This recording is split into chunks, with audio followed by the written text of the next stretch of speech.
Underground water slide swimming pool.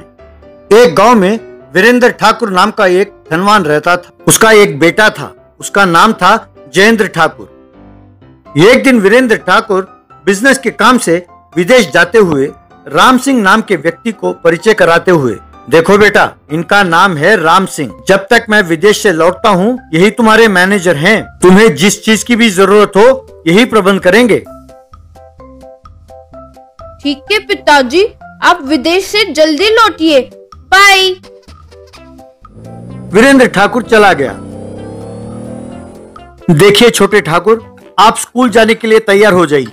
Thakur साहब ने कहा था कि आज से आपका फाइनल एग्जाम है।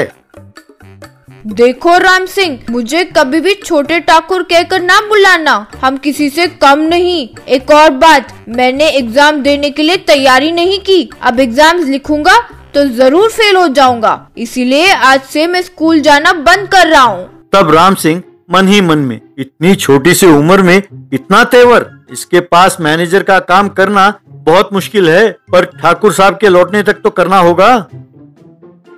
राम सिंह, अब मुझे गुलाब के फूलों के साथ खेलने का दिल कर रहा है। जाकर गुलाब के पौधों में से कांटे निकाल कर फेंक दो। राम सिंह दंग रह गया। ठाकुर साहब, ये आप क्या कह रहे हैं? गुलाब के पौधों में से तो फूल तोड़ते हैं, कोई कांटा थोड़ी तोड़ता है। मैंने स्कूल जाना छोड़ दिया, फिर मुझे तुमसे क्या काम? तुम्हें मुफ्त में तनख्वाह क्यों दे? जाओ, जाकर कांटे निकालो। तब राम सिंह गुलाब के पौधे से कांटा निकालते हुए, हे भगवान, मुझे इस छोटे राक्षस से तुम ही बचा सकते हो। अगले दिन तालाब में गांव के बच्चे तैर रहे थे। राम सिंह जयेंद्र को वहां ले गया और, ठाकुर साहब, आप इन बच्चों के साथ तालाब में तैरते हुए खेलिए, आपका दिल बहल जाएगा और वक्त भी निकल जाएगा। उन बच्चों को बाहर निकलने के लिए कहो, तभी खेलूंगा। क्यों ठाकुर, तुम्हें तैरना नहीं आता है क्या? कहकर चिढ़ाने लगा। तब जयेंद्र गुस्से से, सोच समझ कर बोलो, इस सारे गांव का नंबर 1 धनवान हूँ मैं, तैरना क्यों नहीं जानता? तुम सबसे अच्छा तैर सकता हूँ मैं। तो ठीक है, मेरे साथ मुकाबला करो और जीतो, कहकर उसे चैलेंज किया। हाँ आऊंगा, पर अब नहीं, कहकर वहाँ से तेजी से चला गया। अगले दिन जयेंद्र, राम सिंह, मुझे तैरना नहीं आता, इसीलिए कल तालाब के पास मेरा अपमान हुआ। तुम तुरंत एक स्विमिंग पूल का बंदोबस्त करो, कहकर हुक्म किया। ठीक है ठाकुर साहब। एक बात का ध्यान रहे राम सिंह, मैंने सबके सामने दावा किया है कि अच्छा तैरक हूँ मैं, इसीलिए मैं सबके सामने तैरना नहीं सीखना चाहता। इसीलिए मेरे लिए एक अंडरग्राउंड स्विमिंग पूल का प्रबंध करो। ठीक है ठाकुर साहब। राम सिंह ने जयेंद्र की देखरेख में एक अंडरग्राउंड स्विमिंग पूल का निर्माण किया।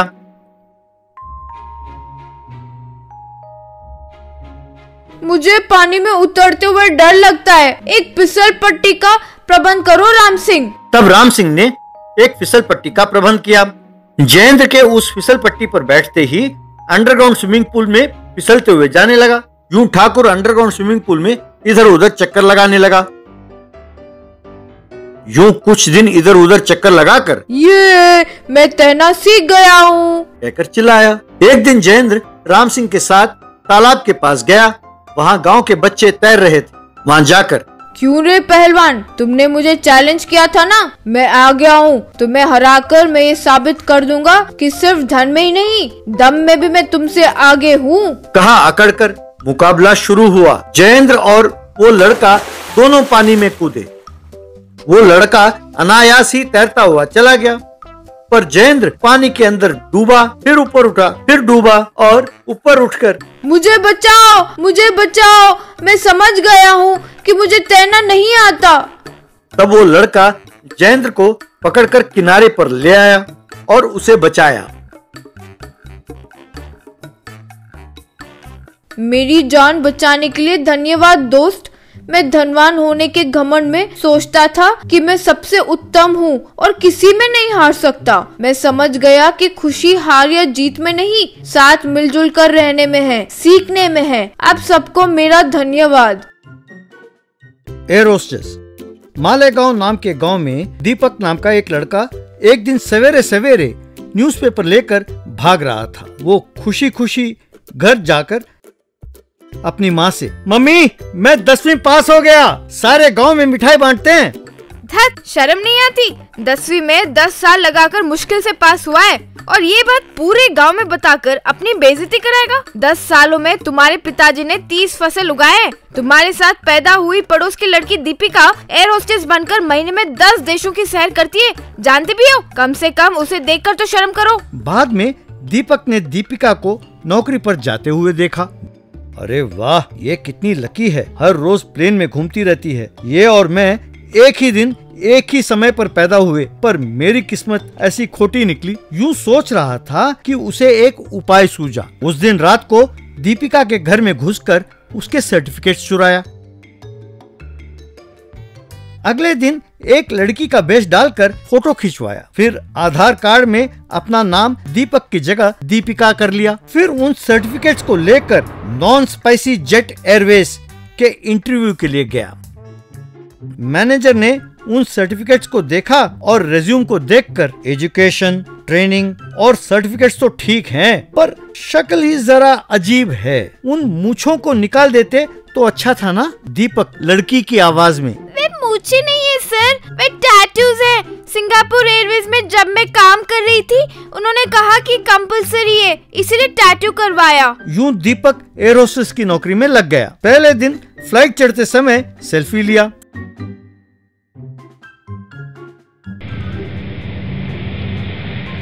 फ्लाइट में एयर होस्टेस ने आकर, ये क्या यहाँ वहाँ देख रही हो? फ्लाइट जैकेट्स और सीट बेल्ट के बारे में यात्रियों को बताना भूल गई। हेड होस्टेस इशारा कर रही थी तो दीपक ने माइक पर आकर अनाउंस करना शुरू किया।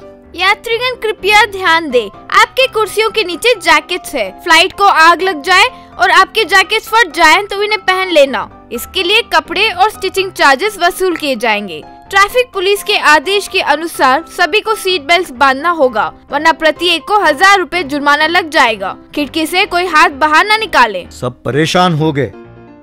हेड होस्टेस ने आकर, क्यों कॉमेडी कर रही हो? कहते हुए माइक छीनकर अनाउंसमेंट करने लगी। बाद में हेड होस्टेस ने आकर उसे एक ट्रॉली दिया और इसमें कॉफी, टी, बिस्किट्स, उपमा, नूडल्स, सैंडविच वगैरह है। जाकर इन्हें बेच आओ। फ्लाइट लैंड होने से पहले कम से कम 5000 की बिक्री होनी चाहिए, वरना तुम्हारी तनख्वाह में से काट देंगे। ये क्या?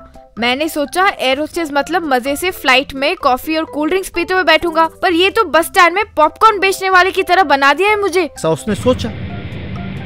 वो उस ट्रॉली को धकेलता हुआ गया और चाय चाय बिस्किट, कॉफी कॉफी, गर्मा गर्म कॉफी, नाश्ता, उपमा, सैंडविच, नूडल्स, यूं आवाज देता हुआ जाने लगा। ये क्या ऐसी हरकत कर रही हो?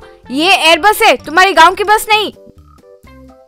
आपको इसे बेचने से मतलब है या मैं कैसे बेचती हूँ इससे मतलब है? अपने लोगों को ऐसे बेचो तो ही अच्छा लगता है। देखती जाओ कैसे खरीदते हैं। कॉफी, चाय, बिस्किट, कॉफी कहकर आवाज देने लगा तो लोगों ने खरीदना शुरू किया। उसका ट्रॉली एकदम खाली हो गया। वेरी गुड, तुमने लोगों के पल्स को सही पहचाना। ये मूंगफली बहुत दिनों से ऐसी बिक नहीं रही है, पड़े हुए, जरा इन्हें बेचना। दीपक ने उन मूंगफली के टोकरी को अपने सिर पर रखकर, मूंगफली, गर्मा गर्म मूंगफली, टाइम पास मूंगफली, ताजा ताजा मूंगफली, ले लो बाबूजी ले लो, टाइम पास मूंगफली ले लो, कहकर आवाज देता हुआ जा रहा था। सबने मूंगफली खरीदा। शाबाश, अब हमें बोनस जरूर मिलेगा। पायलट कॉफी मांग रहे हैं, जाकर दे आओ। दीपक कॉफी लेकर कॉकपिट में गया। पायलट ने उसे देखकर, यू आर वेरी ब्यूटीफुल। क्यों, नए ज्वाइन हुए हो? ये कौन है कमबख्त, मुझे ब्यूटीफुल कहता है? यूं सोचकर पायलट से, आगे देखकर चलाइए सर, नहीं तो एक्सीडेंट हो जाएगा। ये तो फ्लाइट में चलाता ही नहीं, सब कुछ ऑटो पायलट देख लेता है। तो तुम्हें बेकार में तनख्वाह क्यों दे रहे हैं? ऐसा उसने सोचा। इतने में पायलट ने उसका हाथ पकड़ा। Your hand is so smooth, कहा। दीपक ने उसके गाल पर कसकर एक चांटा मारा और आपके गाल पर मक्खी बैठी थी, कहकर वहाँ से चला गया। वो परेशान हो गया। हेड होस्टेस दीपक से, अब जाकर यूज किए हुए कप्स और बॉटल्स को कलेक्ट करो। क्या कूड़ा भी इकट्ठा करूं? अरे क्या नौकरी है? यूं सोचकर सबसे ट्रैश कलेक्ट करने लगा। दीपक एक बड़ा बोरी लेकर चला। एक व्यक्ति ने एक बड़ा सा कवर उस बोरी में डाला। दीपक ने उसे थप्पड़ मारा। क्यों रे, अपने घर का सारा बॉटल और कूड़ा कलेक्ट करके यहाँ डालता है? हम सिर्फ फ्लाइट का ट्रैश कलेक्ट करते हैं। तुम्हारे घर पर पिए हुए दारू की बोतल और बचे हुए बिरयानी कलेक्ट नहीं कर सकते। कहकर वो कवर उस पर ही फेंक दिया। इतने में एक व्यक्ति ने सेल्फी लेने के बहाने दीपक का फोटो खींचना शुरू किया। दीपक उसे देखकर उसका मोबाइल छीनकर, लड़की दिखी नहीं कि बस फोटो निकालना और वायरल करना। लड़कियों को हवा में भी चैन से जीने नहीं दोगे क्या? तुम्हें अरेस्ट कराकर हड्डी तुड़वाती हूँ, देखते जाओ। वो कांप गया। बाद में हेड होस्टेस ने आकर, हमारी कंपनी ने फ्लाइट में एक नया सर्विस शुरू किया है। तुम जाकर कम से कम 20 लोगों के जूते पॉलिश करो और हर एक से 500 रुपए कलेक्ट करो, नहीं तो तुम्हारे पॉइंट्स कम हो जाएंगे। दीपक परेशान हो गया। दीपक उस फ्लाइट में पॉलिश शू पॉलिश, अरे जूते चमकाओ, चकाचक पॉलिश शू पॉलिश कहता हुआ जाने लगा। यूं उस दिन 4 ट्रिप्स लगाकर दीपक फ्लाइट से उतरा। उसका शरीर का बहुत बुरा हाल था। कमर पकड़कर, हाय रे कमर टूट गया। एयर होस्टेस का काम करने से अच्छा खेती करना है। घर आकर दीपिका को सर्टिफिकेट्स लौटाकर, मुझे माफ करो दीपिका, तुम वाकई महान हो। मैं अब समझा कि तुम स्त्री होकर भी इतना मेहनत करती हो। अब से मैं दिन रात मेहनत करके पढ़कर एक अच्छी नौकरी करूंगा, कहकर उसे प्रणाम किया। दीपिका खुश हुई।